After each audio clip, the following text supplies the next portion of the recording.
Welcome to Talk with Faisal. It's a new series which I'm going to share with you some sort of lessons, some skills, things that I've learned throughout my entire life, whether it's personally, in a professional capacity, in community work, or whether it's to do with my art and design with client work or anything like that. So I thought I'd give this a try. Let's see how it goes. So a few years ago, I went to the doctor's for something, and I was just having a talk with my doctor, and it was just to do with like life and balancing life and a few things. And there's something which has stuck with me, which I really sort of remember, and which I'm still trying to implement. But it was about how to lead a fulfilling life, and he mentioned that there was three main areas, and so firstly it was your job, or whether you're in education. Secondly, like in terms of your relationships, and thirdly, that's yourself. So I'm going to go into these areas and explain how you can sort of become a bit more fulfilled in your life. So in your job, or when you're in education, you're spending around 8 hours a day out the house.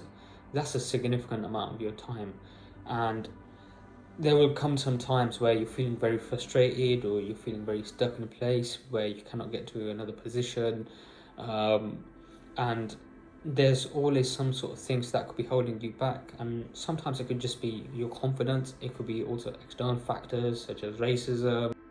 So there's ways you could actually think about excelling your career or education, and just think about how you could sort of learn or work better. There's like certain tools you could use, like project management tools that are out there, or diaries, bullet journals and things. Start documenting what you're doing.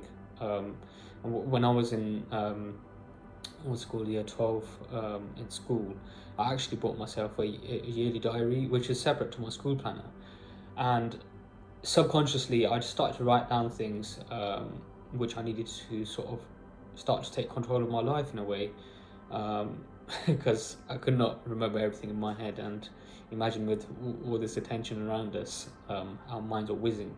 So it's good to sort of reflect and put some things down, whether that's in your work or in your personal life. There's certain project management tools you can use, such as Trello, which is sort of straightforward. There's Notion as well, which is straightforward as well. They're both online, and you can use them on your phones if you're into technology. Or there's a system of bullet journaling, which is good for journals as well, which is a quick and effective way of you sort of checking through your thoughts, your priorities, and more or less managing yourself.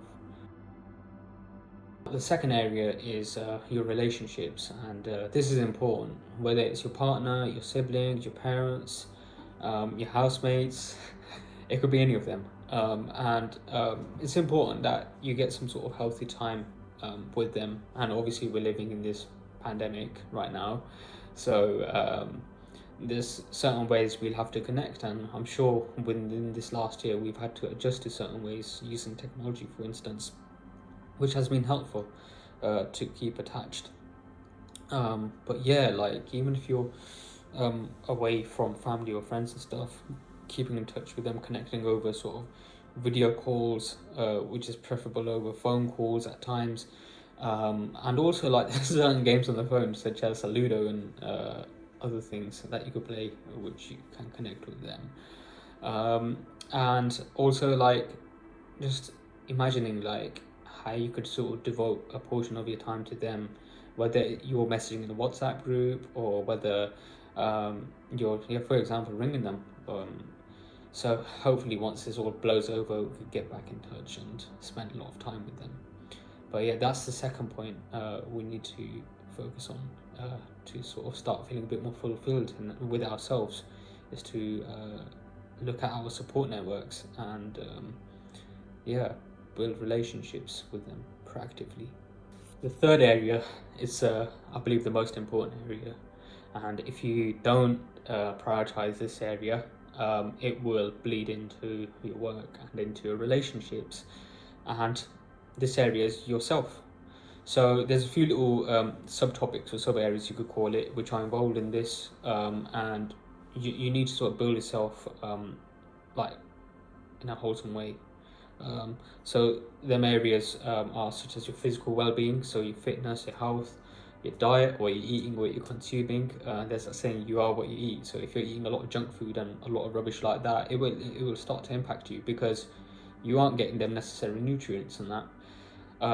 Mentally, right now, mentally and psychologically, we're living in a very sort of challenging time right now. Our attention span's being taken in so many ways, through technology, being at home, what we're watching, what we listen to, these thousands of adverts and things that we're seeing every single day, and this isolating period, it's pretty difficult to keep yourself sane. So there's things like mindfulness, breathing, communicating, speaking to people, because right now communication is becoming a very difficult thing. It's all about sort of adjusting and sort of being like water, like Bruce Lee says, and we have to sort of adjust and sort of figure ourselves out in this way. So yeah, that's mentally, and also on a spiritual level as well. Like with everything going on right now, whether you believe in God or there's something there's a higher power out there. Like spend time in nature, observe all the signs like around you with God. Like how is everything so perfect in nature, whereas with everything man-made, it's like there's always some sort of fault or some sort of glitch. There's always something there. So like spiritually feeling connected is very important nowadays as well. And that's in line with your mental side as well, how you feel mentally as well. There's another thing, hobbies. Like, are you an artist? Are you a designer? Are you a painter? Do you like playing sports? There's so many different types of hobbies out there. It's really necessary to have a hobby nowadays. Like, you can't live life on autopilot. You need to give some time to yourself. And that's your precious time. You need that, because if you don't have time for your hobby, like hobby or anything which is so proactive, it will consume you. Like in 20-30 years, you don't want to be having a midlife crisis. It will eat you up, because you will end up thinking, oh, instead of spending more than thousands of hours on Netflix or on your games console, that yeah, you could have done something more productive and become the person who you want to be, really. So time is very precious, and time is moving fast and fast by the day. Like, yeah, also have some fun time. Like, yeah, you do need some fun time. Like, you can't be too harsh on yourself. Overworking, this whole grind economy, it's nonsense. It's rubbish. We are living in a capitalist society, but how could you sort of burn yourself out, like working 200 hours a week, something like that? Like, I've been through it. You don't need to burn yourself out. So make sure you're having some fun time, even if it's just watching something on Netflix or playing some card games, something like that. You need to have some time to switch yourself off. Like, when your mind's plugged into technology and stuff, it affects your prefrontal cortex, and that's where a lot of your cognition happens in your brain. The way you think, the way you do things, the way you understand your emotions, a lot of things. Your brain is affected when you're plugged in a lot of the time. These 4 or 5 areas: your physical health and mental health, your spirituality, your hobbies, and your fun time. These areas that fit into yourself are a really big priority.